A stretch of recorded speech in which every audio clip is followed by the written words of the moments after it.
कैसे हो आप लोगों का स्वागत है हमारे YouTube चैनल कॉन्सेप्ट सिग्मा में। और हम पढ़ रहे हैं अकाउंटेंसी 11th क्लास की।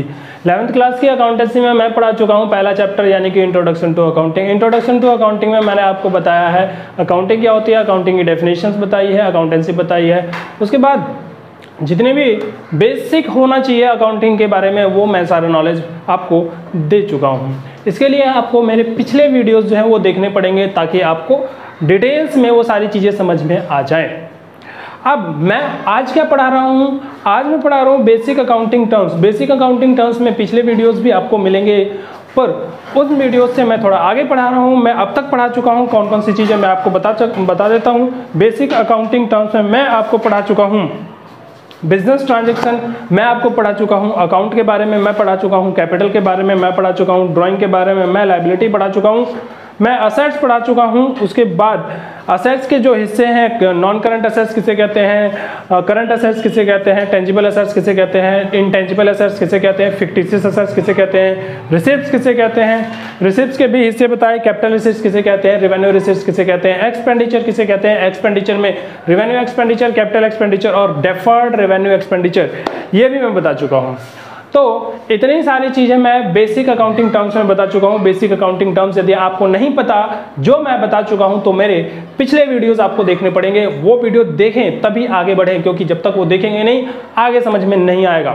ठीक है, तो वीडियोस पहले देखिए वो वाला जो मैंने पहले पढ़ाया है। अब आज क्या पढ़ाने वाला हूँ मैं, आज पढ़ाने वाला हूँ बेसिक अकाउंटिंग टर्म्स में ही आगे का हिस्सा क्या है मेरे पास, आगे का हिस्सा मेरे पास है एक्सपेंस का। एक्सपेंसेस किसे कहते हैं, एक्सपेंसेस का मतलब होता है खर्चे। आम भाषा में कहा जाए तो एक्सपेंसेस मतलब खर्चे, शुद्ध हिंदी में कहा जाए तो एक्सपेंसेस मतलब व्यय। ठीक है, अब खर्चा कहे किसे, यदि हम पैसा दे देते हैं और कोई सामान ले लेते हैं तो वो खर्चा है ना। जनरल सेंस में तो यही कहा जाता है खर्चे का मतलब कि भाई पैसा दे दो सामान ले लो तो खर्चा है। बट कभी कभी हम ऐसा भी तो करते हैं कि पैसा नहीं देते हैं फिर भी सामान ले लेते हैं, तो वो खर्चा नहीं है क्या, खर्चा है, वो भी खर्चा है।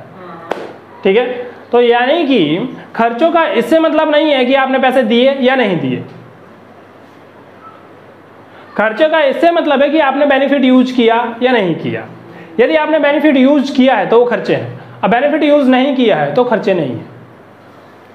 ठीक है, तो यानी कि एक्सपेंसेस जो है पूरी तरह से डिपेंडेंट है कि बेनिफिट आप यूज कर रहे हैं या नहीं कर रहे हैं। बेनिफिट यदि आप यूज कर रहे हैं तो वो एक्सपेंस है, और बेनिफिट यूज नहीं किया है आपने तो वो एक्सपेंस नहीं है। आइए, जैसे expenses are the cost, expenses वो कॉस्ट है जो इनकम जनरेट करने के लिए, रेवेन्यू जनरेट करने के लिए आपने खर्च किया है, उनको कहते हैं एक्सपेंस। एक्सपेंसेस जो है वो चार्ज किए जाते हैं trading and profit and loss account में।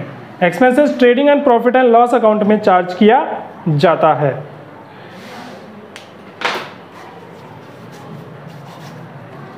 उसके बाद एक्सपेंसेस जो है इट इज मॉनिटरी वैल्यू, ये मॉनिटरी वैल्यू है किस चीज का, इनपुट का। इनपुट किसे कहते हैं मैं बता दूं, बिजनेस के अंदर या किसी भी ऑर्गेनाइजेशन में जो आप बिजनेस कर रहे हो, जहां बिजनेस कर रहे हो तो उस बिजनेस से इनकम जनरेट करने के लिए हमें कुछ ना कुछ इनपुट लगाना पड़ेगा ना भाई।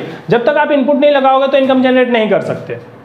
फॉर एग्जांपल जैसे मान के चलो कि मैं यहाँ कोचिंग पढ़ा रहा हूँ, तो यदि मैं कोचिंग पढ़ा रहा हूँ तो यहाँ पे मैंने इनपुट्स लगाए हैं। क्या क्या इनपुट्स लगाए हैं, मैं रेंट देता हूँ यहाँ पे, तो रेंट देना भी इनपुट है। और क्या इनपुट लगाया है मैंने, और मैंने बिजली यूज कर रहा हूँ तो बिजली के लिए बिजली बिल भरता हूँ। ठीक है, और क्या यूज कर रहा हूँ, यहाँ फर्नीचर्स वगैरह यूज कर रहा हूँ तो फर्नीचर भी कहीं ना कहीं घिस रही है। तो ये सारी चीजें मेरे लिए इनपुट है। मैं मार्कर यूज कर रहा हूँ, इंक यूज कर रहा हूँ, ये सारी चीजें जो है यूज कर रहा हूँ, तो ये सारी चीजें इनपुट है। किस लिए कर रहा हूँ ये इनपुट, ये सारे इनपुट, जब तक ये इनपुट नहीं लगेंगे तब तक प्रोडक्शन संभव नहीं है, चाहे गुड्स की हो या सर्विस की हो। चाहे गुड्स बेच रहे हो या सर्विस बेच रहे हो, आपको इनपुट लगाना जरूरी है। तो उन इनपुट के कॉस्ट को ही कहते हैं हम खर्चे। इनपुट के कॉस्ट को ही क्या कहा जाता है, खर्चे, एक्सपेंसेस। तो उनकी मॉनिटरी वैल्यू, जो इनपुट आपने लगाया है उनकी मॉनिटरी वैल्यू जो यूज किया आपने अकाउंटिंग ईयर में, वही कहलाएगा एक्सपेंस। मतलब सुनिए, मान के चलिए मैंने ये मार्कर जो है, मैंने ये मार्कर कुल मिला के 50 मार्कर खरीद लिए। इस साल मैंने ये मार्कर 50 मार्कर खरीद लिए हैं। ये मार्कर, अब ये 50 मार्कर में इस साल यूज नहीं कर पाता हूँ। ध्यान देना, बड़ी ही इंपॉर्टेंट चीज़ है। यदि मैंने ये 50 मार्कर इस साल खरीदे हैं पर ये 50 मार्कर मैंने यूज नहीं किए हैं, इनमें से मैं 25 मार्कर यूज कर चुका हूँ और 25 अभी भी साल के अंत में अभी भी बचे हुए हैं, तो खर्चा क्या है? 50 जो हमने खरीदे वो खर्चा है या फिर 25 जो हमने यूज किए हैं वो खर्चा है? 25 यूज किए हैं वो खर्चा है। तो इसीलिए आप यहां ध्यान दीजिए, it is monetary value of inputs used during the accounting period, यानी कि जितना खर्चा आपने उस साल में यूज किया है वही एक्सपेंस है, जो आपने उस साल में यूज नहीं किया है वो एक्सपेंस नहीं है। आइए अब एक्सपेंसेस के लिए हो सकता है कि आपने एक्सपेंसेस के लिए पहले पैसे दे दिए हों। जैसे फॉर एग्जांपल आप मोबाइल के सिम में पैसा भरवाते हैं तो पैसे तो पहले दे देते हैं और उसका जो बेनिफिट है वो बेनिफिट आप बाद में लेते हैं, है ना। 3 महीने के लिए आप रिचार्ज करवाते हैं फॉर एग्जांपल, तो 3 महीने का पैसा कंपनी मुझसे आज ले लेती है पर उसका बेनिफिट मैं 3 महीने तक लेता रहता हूं। तो ऐसा भी तो हो सकता है कि मैं 2 साल के लिए रिचार्ज करवा लूं, कंपनी का कोई ऑफर हो जाए मैं 2 साल के लिए रिचार्ज करवा लूं, है ना। या फिर मैंने आज रिचार्ज करवाया 1 साल के लिए। तो ऐसी स्थिति में ऐसे समझिए, देखो भाई अकाउंटिंग जो चलता है वो अकाउंटिंग पीरियड के हिसाब से चलता है। अकाउंटिंग जो चलता है वो अकाउंटिंग पीरियड के हिसाब से चलता है। 1 अप्रैल 2022 को यदि कोई अकाउंटिंग स्टार्ट हुआ है, 1 अप्रैल 2022 को यदि अकाउंटिंग पीरियड स्टार्ट हुआ है तो वो अकाउंटिंग पीरियड जो है 31 मार्च 2023 को खत्म होगा। तो अकाउंटिंग पीरियड ना एक कहीं से भी स्टार्ट होगा। जैसे फॉर एग्जांपल अकाउंटिंग पीरियड आपका 1/4/2022 से स्टार्ट हो रहा है, तो अकाउंटिंग पीरियड जो है वो एंड हो सकता है 31 दिसंबर को या फिर 31 मार्च को। तो स्टार्ट कहाँ से होगा? या तो 1 जनवरी से या फिर 1 अप्रैल से। जनरली भारत के अंदर 31 मार्च को अकाउंटिंग पीरियड खत्म होता है। यदि अकाउंटिंग पीरियड 31 मार्च को भारत में खत्म होता है तो अप्रैल में स्टार्ट होना चाहिए। तो यदि 31 मार्च 22 में अकाउंटिंग पीरियड खत्म हुआ है तो 1 अप्रैल 2022 में स्टार्ट होगा। फॉर एग्जांपल हमारा अकाउंटिंग पीरियड जो है 1 अप्रैल 2022 में स्टार्ट हुआ, तो वो एंड कब होगा? 31 मार्च 2023 में। और फिर इसके बाद, इसके जस्ट बाद 1 अप्रैल 2023 से एक नया अकाउंटिंग पीरियड स्टार्ट हो जाएगा और वो कब एंड होगा? 31/3/2024 में। ठीक है। अब मैंने क्या किया, मैंने 1 अक्टूबर 2022 को एयरटेल का रिचार्ज करवाया। किसका? एयरटेल का रिचार्ज करवाया।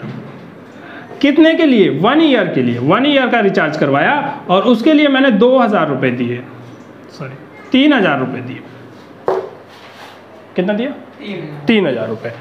अब ये जो मैंने आज रिचार्ज करवाया है उसका बेनिफिट 6 महीने में यहां लूंगा और 6 महीने अगले अकाउंटिंग पीरियड में लूंगा। समझ में आ रही बात?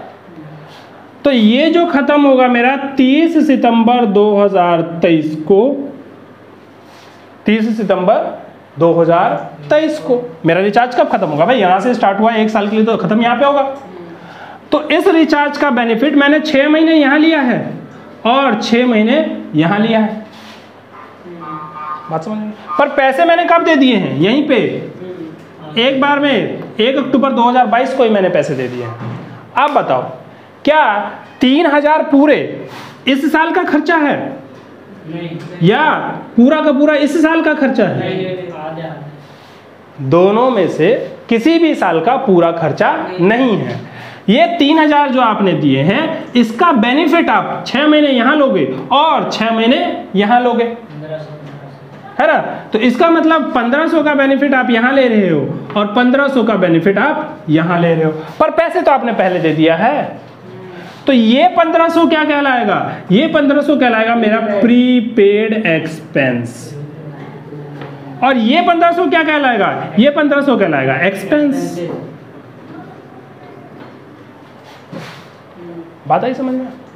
तो ये वाला 1500 एक्सपेंस नहीं कहलाएगा, ये प्रीपेड एक्सपेंस कहलाएगा। ये मैंने अभी दे दिया है, फिर नेक्स्ट ईयर ये प्रीपेड एक्सपेंस क्या बन जाएगा, एक्सपेंस।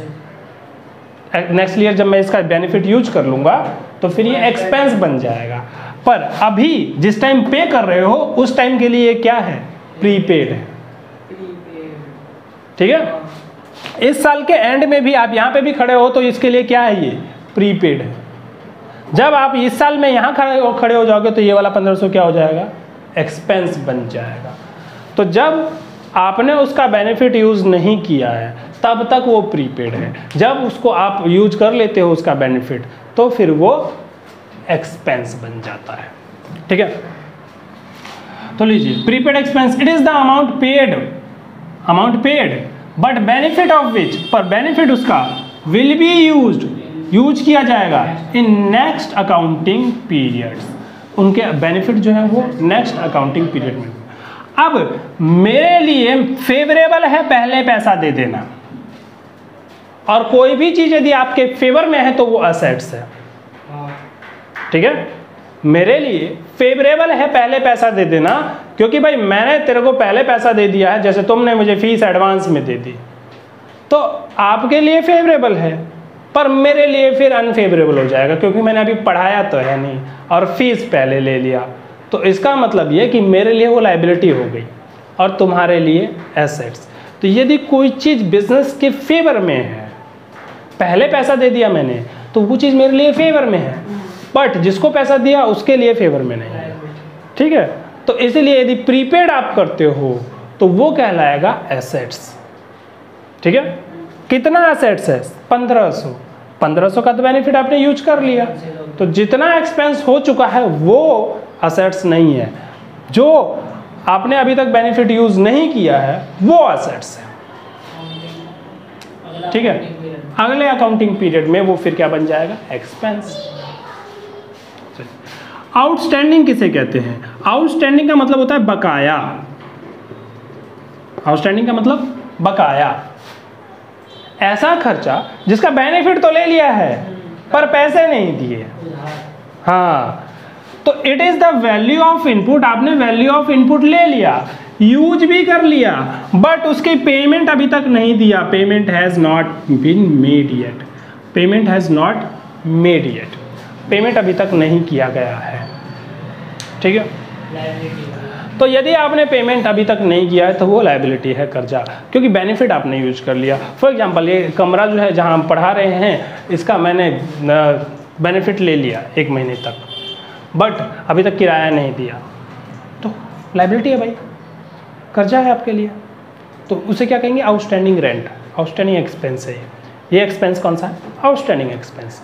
ठीक है, तो it is the value of input used but payment has not been made yet, it is liability for the enterprise, और ये enterprise के लिए क्या है, liability। आई बात समझ में आपको?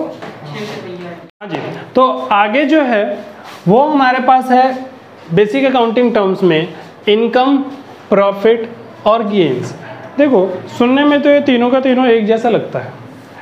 इनकम को हम जनरल सेंस में कहते हैं आय, प्रॉफिट को जनरल सेंस में कहते हैं लाभ, तो ये गेन भी तो लाभ ही है। हाँ, ये भी लाभ है।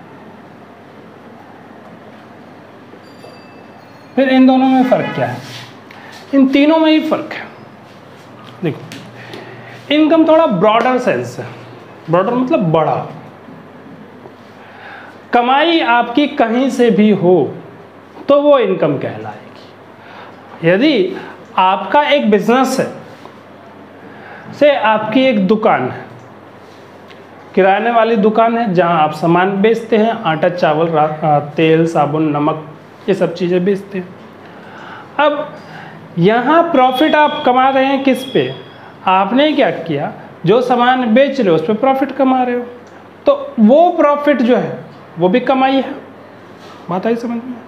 अब आप क्या करते हो, लोगों को उधार भी देते हो, पर जिनको आप उधार देते हो उनसे यदि टाइम पीरियड ज़्यादा हो जाता है तो उस उधार के बदले ब्याज भी लेते हो, उस उधार के बदले ब्याज भी लेते हो। तो यदि आप उससे ब्याज चार्ज कर रहे हो तो कमाई तो वो भी है, ठीक है। पर देखना ये पड़ेगा कि ब्याज चार्ज करना आपका डे टू डे एक्टिविटीज़ है। यदि डे टू एक्टिविटीज़ है तो वो भी प्रॉफिट है, पर यदि डे टू डे एक्टिविटीज़ नहीं है तो वो गेन है।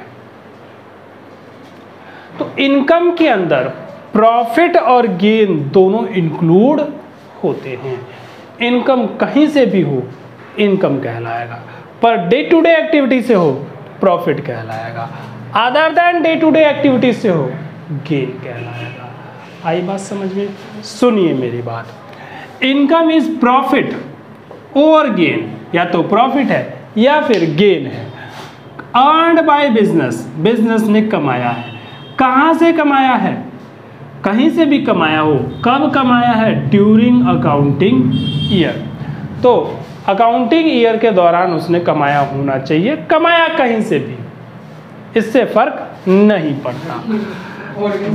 हाँ, रेवेन्यू और एक्सपेंसेस, हाँ ऑर्गन्स बेच ले वो भी इनकम है। प्रॉफिट किसे कहते हैं? प्रॉफिट का मतलब है profit is income, profit income का ही पार्ट है।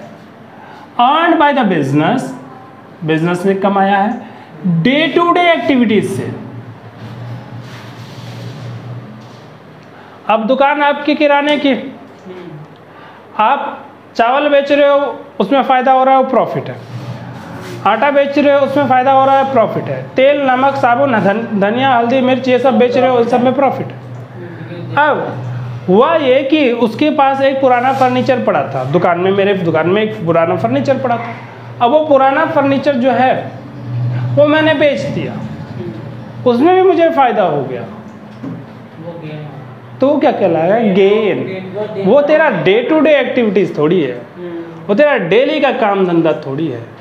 तो जो चीज़ तुम्हारा डेली का काम धंधा है उससे होने वाला फ़ायदा प्रॉफिट है, और जो डेली का काम धंधा नहीं है उससे होने वाला फ़ायदा लाभ, गेन है। ठीक है, कहते हैं दोनों को लाभ ही है।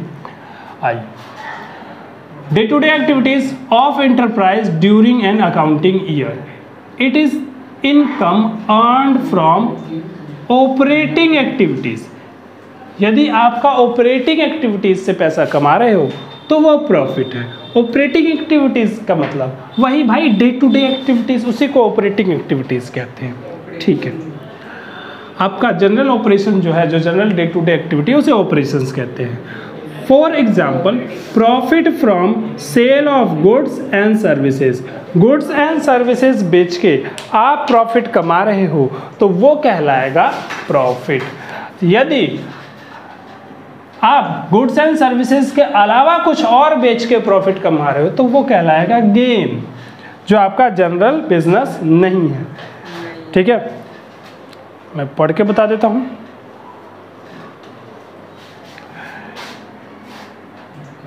Gain is the income earned by business from other than ध्यान देना, other than day to day activities, other than day to day activity छोड़ के कहीं से भी कमा रहे हो तो वो गेन कहलाएगा। Such that income from non operating activities, ठीक है, income from operating activities profit है, income from non operating activities gain है। Gain on sale of fix assets, ये क्या है? आपका गेन है। फायदा यहाँ भी हुआ है फिक्स असेट्स बेच के, बट फिक्स असेट्स आपका डे टू डे धंधा नहीं है। यदि डे टू डे धंधा नहीं है तो वो गेन कहलाएगा, और डे टू डे धंधा है तो वो प्रॉफिट कहलाएगा। और इनकम जो है वो ब्रॉडर सेंस है, वो गेन और प्रॉफिट दोनों को जोड़ के आता है। ठीक है, चलिए, तो आगे का हिस्सा आपको अगले वीडियो में मिलेगा। ठीक है, तब तक के लिए आप वीडियो देखिए और चैनल को सब्सक्राइब कीजिए, लाइक कीजिए और शेयर कीजिए, ज़्यादा से ज़्यादा लोगों तक पहुंचाइए वीडियोस को और चैनल को, ताकि उनका भी फ़ायदा हो। ठीक है, धन्यवाद।